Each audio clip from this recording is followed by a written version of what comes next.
दोस्तों, आज की कहानी बेहद ही डरावनी होने वाली है क्योंकि यह कहानी है एक डायन के बदले की। इस कहानी को मेरे एक दोस्त पंकज ने मुझे सुनाया था जब हम स्कूल में पढ़ते थे। आज की जो कहानी है, यह कहानी एक राज नाम के लड़के की है। कहानी को शुरू करने से पहले अगर आप पहली बार इस चैनल पर आए हैं तो चैनल को सब्सक्राइब जरूर कर लें और कमेंट में अपना नाम जरूर लिखें, क्योंकि आज से जो भी कमेंट किया करेंगे मैं उनके नाम कहानी के अंत में बताया करूंगा। तो चलिए कहानी को राज के ही पॉइंट ऑफ व्यू से सुनते हैं। ये कहानी आज से 8 साल पहले की है। तब मैं अपने दोस्त मुकुल के साथ उसके घर, जो ओडिशा के बीचों बीच बसे गांव नरीपुरा, गया था। वहां हम कॉलेज की छुट्टी में गए थे। उसके गांव जाने के लिए हमने गाड़ी पकड़ी। मुकुल रास्ते में अपने गांव के किस्से बताने लगा और किस्से सुनते हुए कब शाम हो गई पता ही नहीं चला। फिर जंगलों के जिन रास्तों पर हम जा रहे थे उनकी बात बताते हुए बोला, जानते हो राज, इस सुनसान सड़क पर शाम के वक्त कोई नहीं आता। मैंने हामी में जवाब दिया। हाँ, शाम का ये अंधेरा और ये घना जंगल, कोई भला क्यों आएगा? उसने हंसते हुए कहा, नहीं, ये रास्ता दिन के समय भी ऐसे ही सुनसान रहता है, क्योंकि यहां वो रहती है। मैंने पूछा, कौन? तभी अचानक ड्राइवर ने मुकुल को डरी और सहमी आवाज में कहा कि साहब, उसका नाम मत लीजिए। रात का ये पहर इसके लिए बहुत ही ताकतवर होता है। पहले हमें सुरक्षित घर पहुंच जाने दीजिए। ड्राइवर की ऐसी हालत देख मुझे भी थोड़ा डर लगा था। उसकी बातें सुनकर मैं उन जंगलों को गौर से देखने लगा कि तभी मुझे कुछ दूर पर एक औरत की परछाई दिखी, जैसे वो किसी के आने का इंतजार कर रही हो।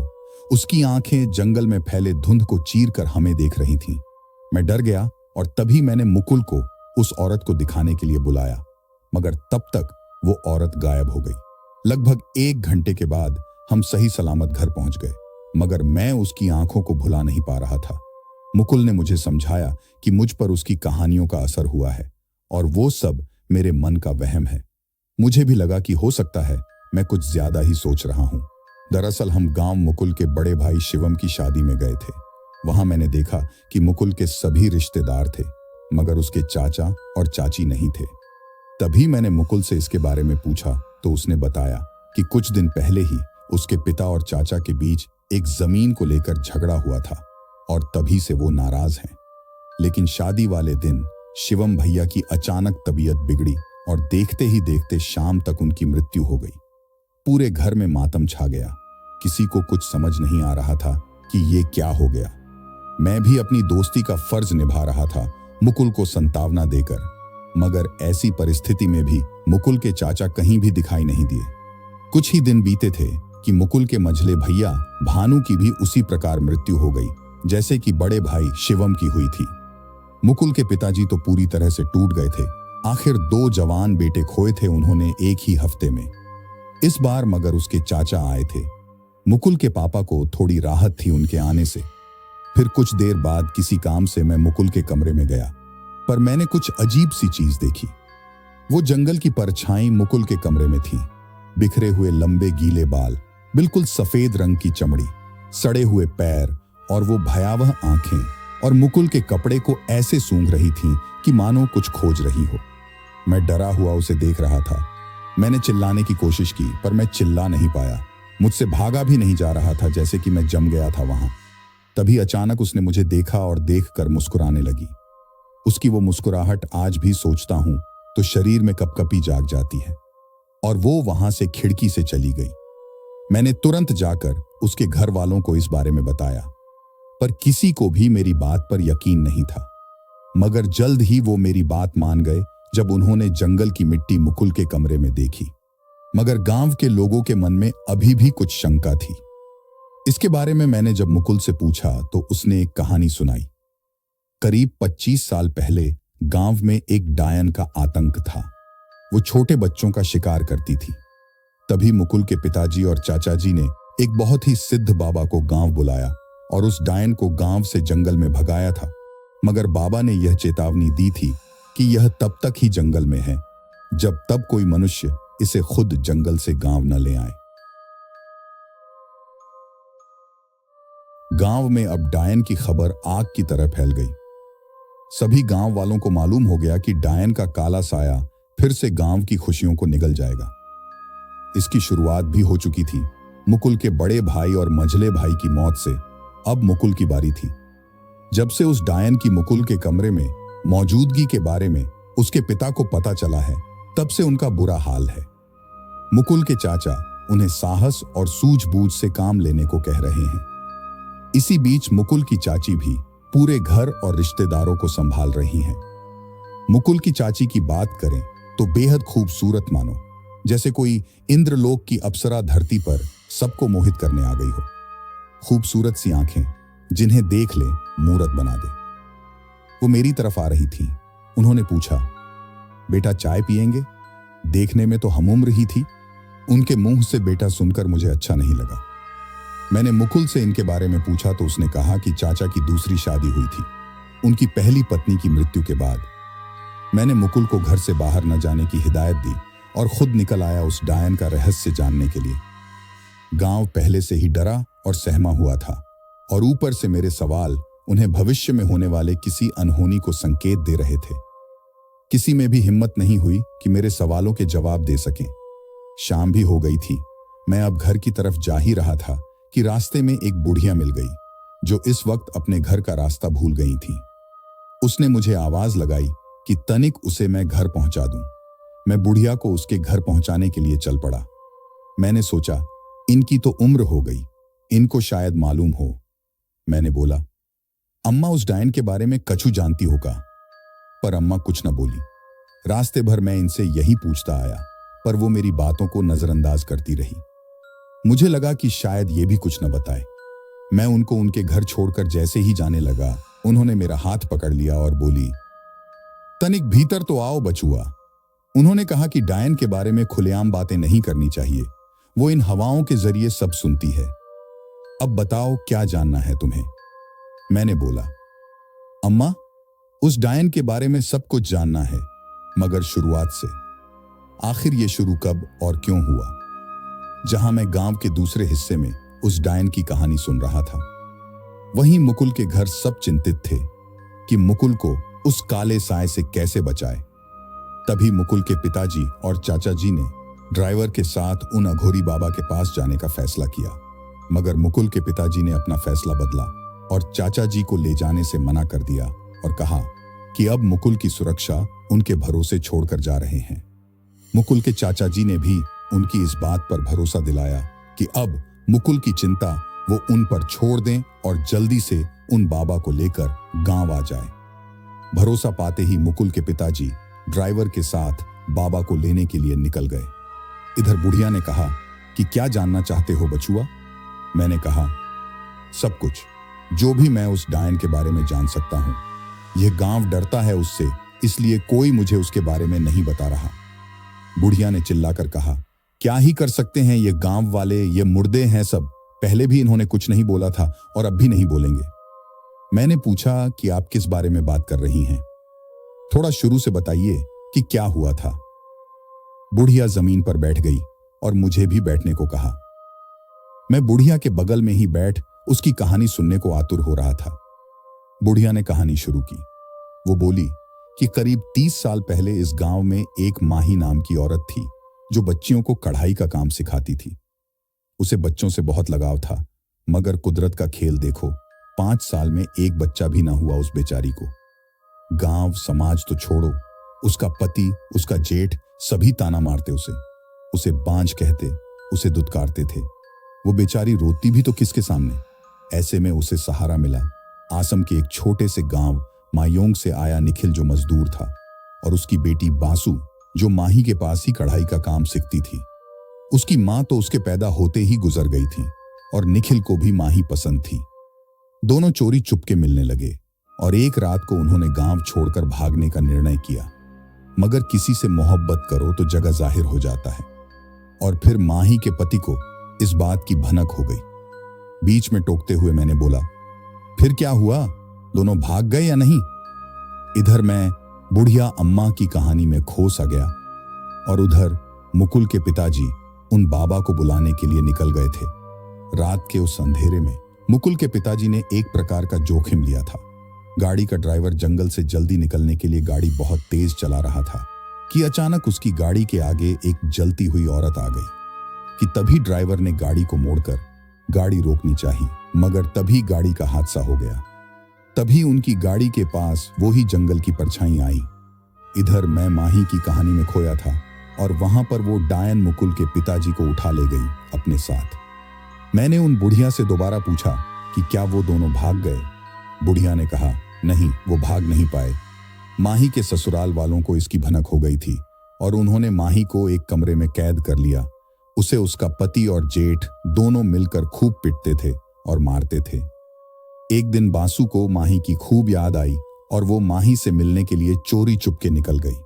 इधर बासु घर से निकली कि माही के जेठ ने निखिल के घर अपने आदमी भेजवाकर उसे पहले पिटवाया। उन्होंने उसे इतना मारा कि वो बेहोश हो गया और फिर बाद में उसी के साथ उसके घर को जलवा दिया। उसे लगा कि उसकी बेटी भी इस आग में झुलस गई होगी, मगर वो तो माही से मिलने के लिए निकल गई थी। इधर माही का पति भी उसे उसकी गलतियों के लिए पीट रहा था और यह सब दृश्य बासु उसके कमरे के खुली खिड़कियों से देख रही थी। एक बात बताऊं तुझे मायोंग गांव की? मैंने उत्सुकता से बोला। हाँ, बताइए। मायोंग गांव को काले जादू की नगरी कहते हैं। वहां छोटे बच्चों को भी काले जादू की समझ है। मैंने पूछा, अच्छा, तो फिर क्या हुआ?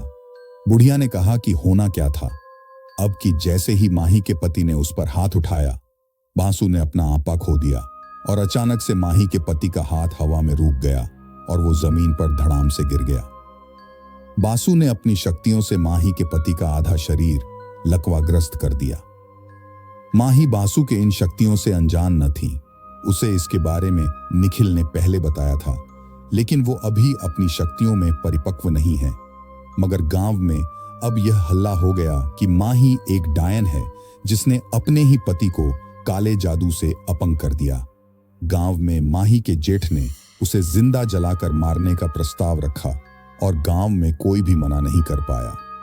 फिर वो दिन भी आया जब माही को जिंदा जलाने के लिए लोग हाथों में मशाल लिए जा रहे थे।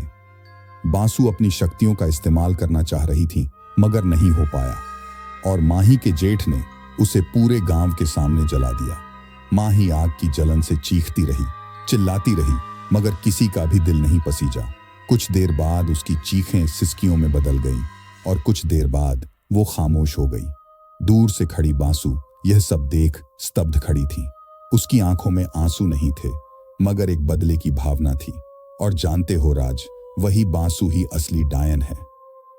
मैंने बुढ़िया से पूछा कि आपको इतना कैसे मालूम और वो मेरे दोस्त के परिवार वालों से क्यों बदला ले रही हैं? क्योंकि माही को जिंदा जलाने वाला उसका जेठ और कोई नहीं, तुम्हारे दोस्त मुकुल के पिताजी ही हैं और पति उसके चाचा। मेरे पैरों तले जमीन खिसक गई। मुझे विश्वास ही नहीं हो रहा था। मैंने पूछा कि कैसे यकीन करूं आपका? उसने बोला, क्योंकि माही मैं ही हूं। मेरा सर चकराने लगा कि एक औरत जो मुश्किल से मुझसे 2 फुट पर बैठी है, वो खुद को मरा हुआ बता रही है। मेरे शरीर में एक कपकपी सी छूट गई। माही ने कहा कि बासु के रास्ते में आने की गलती मत करना, नहीं तो तुम भी पछताओगे। इतना कहते ही वो हवा की तरह मेरे शरीर से होकर निकल गई। मैं पीछे मुड़ा उसे देखने के लिए, मगर तब तक वो जा चुकी थी और जो घर कुछ देर पहले आबाद था, वो जला हुआ एक उजड़ा घर था। यह निखिल का घर था। उसके घर में बहुत तलाशी के बाद मुझे किस्मत से निखिल, उसकी पत्नी और बासु की एक तस्वीर मिली जो उसने अपने बक्से में रखा था। वो तस्वीर देखकर मुझे सब साफ हो गया और मैं समझ गया कि मेरा दोस्त एक बड़े संकट में है और उसकी मदद के लिए मैं उसके घर की तरफ निकल गया। राज तेज कदमों से मुकुल के घर की तरफ निकल पड़ा, क्योंकि उसे इस बात की खबर हो गई थी कि मुकुल को जान को वाकई खतरा है। माही की कही हुई एक एक बात उसे याद आ रही थी कि बासु अब किसी को नहीं छोड़ेगी। मुकुल के घर पहुंचते ही राज मुकुल के पास उसकी सलामती देखने पहुंचा। मैंने मुकुल को जगाकर पूछा कि घर के बाकी लोग कहाँ हैं। उसने बताया कि पिताजी ड्राइवर के साथ उस बाबा को बुलाने गए थे और मेरे देखरेख के लिए चाचा और चाची को बोला है। हम चाचा के कमरे में गए तो वहां सिर्फ चाचा ही थे। हमने उनको साथ लिया और बाबा के पास जाने के लिए निकल गए, मगर रास्ते में हमें मुकुल के पिताजी की गाड़ी मिली। उसमें ड्राइवर बेहोश पड़ा हुआ था, मगर मुकुल के पिताजी कहीं नजर नहीं आए। हम समझ गए कि डायन उन्हें उठाकर ले गई हैं। मैंने चाचा जी को बोला कि आप ड्राइवर को अपने साथ ले जाइए और उसे अस्पताल में भर्ती कराकर उन बाबा को यहां लेते आइएगा। उस डायन को आज ही खत्म किया जाएगा। चाचा ड्राइवर को साथ में बैठाकर दूसरी गाड़ी में निकल गए। मैं और मुकुल अंकल जी को जंगल में खोजने लगे। उसी बीच मैंने उसे सारी सच्चाई बता दी कि आखिर ये सब क्या और क्यों हो रहा है। सच्चाई सुनकर मुकुल को बहुत बुरा लगा। वो रोने लगा कि जिनको वो दुनिया का सबसे बेहतरीन इंसान समझता था, वो उसके पापा, उन्होंने इतना घटिया काम किया है। मगर पिता भी तो अपने थे। उसने बोला कि उनको बचाने के लिए खुद को कुर्बान करना पड़े तो भी करूंगा। मुझे अपने दोस्त पर गर्व था। आधी रात हो चुकी थी और न जाने क्यों चांद धीरे धीरे लाल हो रहा था, जैसे कि किसी ने खून चढ़ाया हो उस पर। ये सब देखकर हम दोनों थोड़ा डर गए थे, मगर हमने अपनी खोज जारी रखी। थोड़ी देर बाद हम जंगल के बीचों बीच में पहुंच गए। वहां हमें अजीब सा अशोक का पेड़ मिला। बाहर से तो बहुत मोटी खाल मगर खोखला था। उस पेड़ के तने के पास एक बिल बना हुआ था, मगर वो बिल बहुत ही मोटा था, जिसमें कोई भी आदमी आसानी से चला जाए। बचपन में सुना था कि पेड़ों में बिल बनाकर परियां रहती हैं, मगर जो मैंने देखा वो तो कोई डायन थी। हम दोनों अपनी जान बचाकर एक झाड़ियों के पीछे छुप गए और उस डायन के जाने का इंतजार करने लगे। वो डायन बिल में से निकली और चारों ओर देखने लगी। उसे शायद हमारे होने का अंदाजा हो गया था। कुछ देर वो रुकी, फिर वो चली गई। उसके जाने के बाद हम भी जंगल से घर की तरफ भागे और चाचा का इंतजार करने लगे। लगभग आधे घंटे बाद चाचा उन बाबा को लेते आए। बाबा बहुत ही तेजस्वी लग रहे थे। उनके माथे पर चिंता की कोई लकीर नहीं थी। उन्होंने कहा कि आज की रात चंद्र ग्रहण है और ये चंद्र ग्रहण 580 सालों में एक बार आता है उस डायन के लिए। आज की रात के कुछ घंटे जब तक चंद्र ग्रहण है, तब तक मुकुल की जान को खतरा है। लेकिन बुरी बात यह है कि चंद्र ग्रहण खत्म होने में अभी भी 3 घंटे बाकी हैं और उसी के बाद हम पूजा शुरू करेंगे और उस डायन को खत्म करेंगे। मैंने बीच में टोकते हुए बोला कि बाबा, हमारे लिए एक अच्छी बात यह है कि हम जानते हैं वो डायन कौन है और जंगल में कहां रहती हैं। सभी ने बड़ी उत्सुकता से पूछा कि वो कौन है। मैंने कहा, वो डायन इसी गांव की हैं। चाचा ने गुस्से भरी आवाज में कहा, बताओ कौन है वो, अभी उसे बीच गांव में जिंदा जला देंगे। मैंने कहा, ठीक वैसे ही जैसे अपनी पहली पत्नी को आपने जलाया था। इस बात पर वो शर्म के साथ चुप हो गए। मैंने बताया कि उसका असली नाम बासु है और दूसरा नाम रश्मि, आपकी दूसरी पत्नी। सभी चौंक गए। उन्हें विश्वास नहीं हो रहा था। चाचा ने मेरा गिरेबान पकड़ा और घर से बाहर निकालकर बोले कि क्या सबूत है मेरे पास। मैंने बोला कि आपका अपंग होना। आप जानते हैं कि किसी डायन ने किया था और कोई भी किसी डायन के काले जादू को तोड़ नहीं सकता, सिवाय कोई बाबा या डायन के। आपको आपकी दूसरी पत्नी बासु उर्फ रश्मि ने ठीक किया, क्योंकि काला जादू उन्हीं का था। बासु निखिल की बेटी हैं और उनके बचपन की फोटो मैंने निखिल के घर में देखी है। रश्मि जी का चेहरा बासु से बहुत मेल खाता है। हम बात कर ही रहे थे कि कमरे से रश्मि चाची निकली। उनके निकलते ही सब कोई उन्हें डर कर देखने लगे। उन्होंने पूछा, क्या हुआ, तुम सबको पता चल गया? चाचा ने पूछा कि क्या राज सही बोल रहा है? क्या तुम्ही ने शिवम और भानु को मारा है? और मेरा बड़े भैया कहाँ हैं? मैं तुम्हें जिंदा जला दूंगा डायन। इतना कहते ही वो बासु की ओर उसे मारने के लिए बढ़े कि इतने में बासु ने उनको पकड़ा और उठाकर घर से बाहर फेंक दिया। बाबा ने मुझे इशारा किया कि मैं मुकुल को घर के अंदर बने मंदिर में ले जाऊं। इधर बाबा ने एक पोटली में से राख निकाली और बासु पर फेंक दिया। बासु उसकी जलन से तिलमिला उठी और मुझ पर झपट्टा मारा। मैंने उसके आंखों में बदले की आग देखी, तड़प देखी। उसकी आंखें मुझसे मदद मांग रही हो जैसे, मगर कैसे मैं उसे अपने दोस्त को सौंप दूं। तभी बाबा ने दोबारा उस धूनी को बांसु पर फेंका और वो जंगल की तरफ भाग गई। बाबा ने कहा कि आज की रात वो अपनी आखिरी बलि मुकुल की देकर अपने मां बाप को दोबारा जिंदा करेगी। अब चंद्र ग्रहण खत्म होने में केवल आधा घंटा बचा था।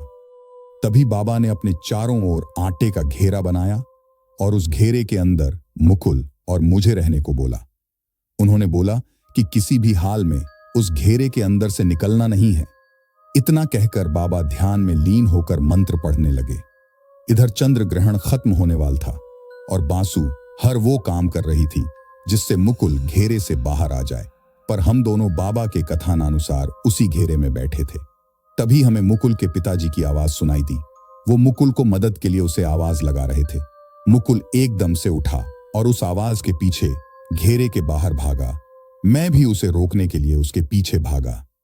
तभी बांसु ने एक नुकीला भाला मुकुल की मृत्यु के लिए उस पर चलाया, मगर चाचा ने बीच में कूदकर मुकुल की जान बचा ली और कहा कि उन्हें और अपने पिताजी को माफ करना, यह मुसीबत उन्हीं के वजह से आई है। मुकुल उन्हें एकटक देखता रहा। तभी मैं तुरंत मुकुल का हाथ पकड़कर उसे घेरे के अंदर ले आया। अब चंद्र ग्रहण खत्म होने ही वाला था और उधर बांसु की आस। बाबा ने अब अपनी आंखें खोली और एक मंत्र पढ़कर उन्होंने अग्निकुंड में वही भभूति फूंक दी और हम सभी जंगल के बीचों बीच उसी अशोक के पेड़ के पास आ गए। बाबा ने बोला कि इस पेड़ की गहराई में ही इस मसले का हल है। चंद्र ग्रहण अब खत्म हुआ और बांसु एकदम से पागल हो गई। उसने अपनी शक्तियों से आंधी का झोंका उठा दिया। हम सभी एक दूसरे से अलग हो गए, मगर हम सभी को एक दूसरे की आवाज आ रही थी और साथ ही साथ उस डायन की। वो हंस रही थी और उसने कहा कि अब हम सभी को वो खत्म कर देगी। इतना कहकर उसने बाबा को पकड़ लिया। मैं समझ गया था कि मेरी मृत्यु अब नजदीक है, मगर मैंने फिर भी हार नहीं मानी। मैंने सोचा कि एक आखिरी कोशिश अपने दोस्त को बचाने की। इधर वो बाबा का गला दबा रही थी और मैंने हवन कुंड में से एक आग की लकड़ी उठाई और उस पेड़ को खोजने लगा उन आंधियों में। और किस्मत शायद मेरे साथ थी कि मुझे वो पेड़ मिल गया। मैं उस पेड़ के बिल में से घुसकर नीचे पहुंचा तो को मैंने देखा कि निखिल और माही की आधी जली और सड़ी लाश नीचे थी। और फिर मैंने वो किया जिससे ये सब शुरू हुआ था। मैं ऊपर गया और मैंने देखा कि बाबा ने उसे अपने मंत्र से काबू कर लिया है। मैंने बोला कि बाबा, इस पेड़ के नीचे इसके माँ और पिताजी की लाश है। इस पेड़ को जलाकर इस कहानी को खत्म करते हैं। बाबा ने इसकी इजाजत दे दी। बांसु चीखती रही, चिल्लाती रही, मगर मैंने अपनी दोस्त की तरफ देखा और माँ काली का नाम लेते हुए वो जलती हुई लकड़ी को उस पेड़ पर फेंक दिया। उसने बाबा की कैद से खुद को आजाद किया और जलते हुए उस पेड़ में समा गई। और इस तरह से मेरा दोस्त उस डायन के बदले से बच गया। आज 8 साल हो गए इस घटना को। मैं इसके बारे में सोच ही रहा था कि तभी मेरे दोस्त मुकुल का फोन आया और उसने कहा कि यार राज, जानते हो ना, आज के ही दिन मैंने अपने पिताजी को खोया था 8 साल पहले, मगर आज वो वापस आए हैं। उनको उतना कुछ तो याद नहीं है, बस गांव का नाम ही याद था, तो एक महिला उन्हें यहां तक ले आई है। पिताजी की देखभाल अब वही करेंगी। और जानते हो इनका नाम क्या है? बांसु। तो आज की कहानी यहीं समाप्त होती है। आज की कहानी आपको कैसी लगी हमें कमेंट करके बताएं। और अगर अभी तक आपने हमारे चैनल को सब्सक्राइब नहीं किया है तो जल्दी से सब्सक्राइब कर लो। जल्द मिलेंगे एक और नई कहानी के साथ। धन्यवाद।